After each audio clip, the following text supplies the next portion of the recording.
अकबर को लगा कि गोंडवाना पे कब्जा करना है, तो चालाकी से कूटनीति के माध्यम से एक सोने का पिंजरा भेजा और सोने के पिंजरे में तोता रख दिया और ये संदेश था कि आप मेरी अधिसत्ता स्वीकार कर ले तो मैं आपके राज्य पे कोई आक्रमण नहीं करूंगा।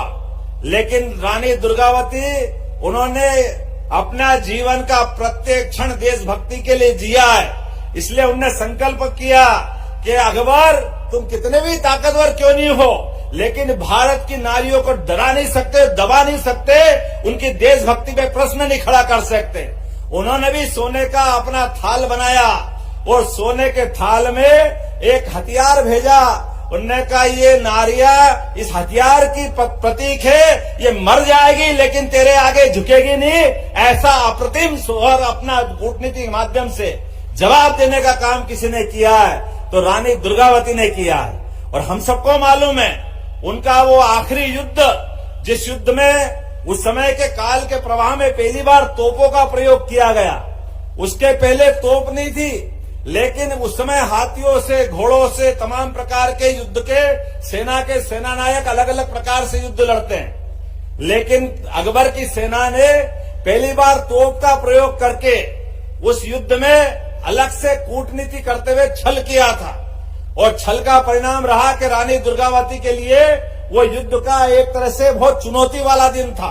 लेकिन उसके बावजूद भी उस युद्ध में बड़े पराक्रम से वो लड़ी है और लड़ने के बाद अपने साथ के अंगरक्षक से कहा था कि ध्यान रखना, मैं आजाद रही हूं, आजाद ही शरीर छोड़ना चाहूंगी, मैं सदैव विजय मार्ग पे बढ़ी हूं। भारत के मान सम्मान के लिए अगर मेरे शरीर की कुर्बानी भी देना पड़े, हमारे लिए कोई अगर पराजय का क्षण आ जाए तो मुझे ये अपनी कटार घोंप के मेरा शरीर समाप्त कर देना।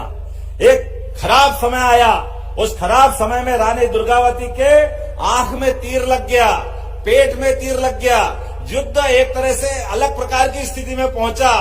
तो जो जिसको ड्यूटी दी थी, जिसको जवाबदारी दी थी, उसके हाथ पांव कांपने लगे। जिस मां समान शासिका के वो पूरे जीवन की रक्षा करते आया, वो कैसे उनके बारे में सोच सकता था? वो अलग प्रकार से सोचने लगा। रानी ने देखा कि मेरे जीवन के समय थोड़ा सा बहुत कम बचा है और ललकारते हुए सैनिक से बोली, तेरे को क्या जवाबदारी दी थी, चल तेरे को जो काम करना कर। लेकिन वो अगर डरा और वो कर नहीं पाया तो उससे कटार छीनी और अपने शरीर में घोंप करके परमात्मा के यहाँ चली गई, लेकिन भारत माँ को लज्जित नहीं होने दिया।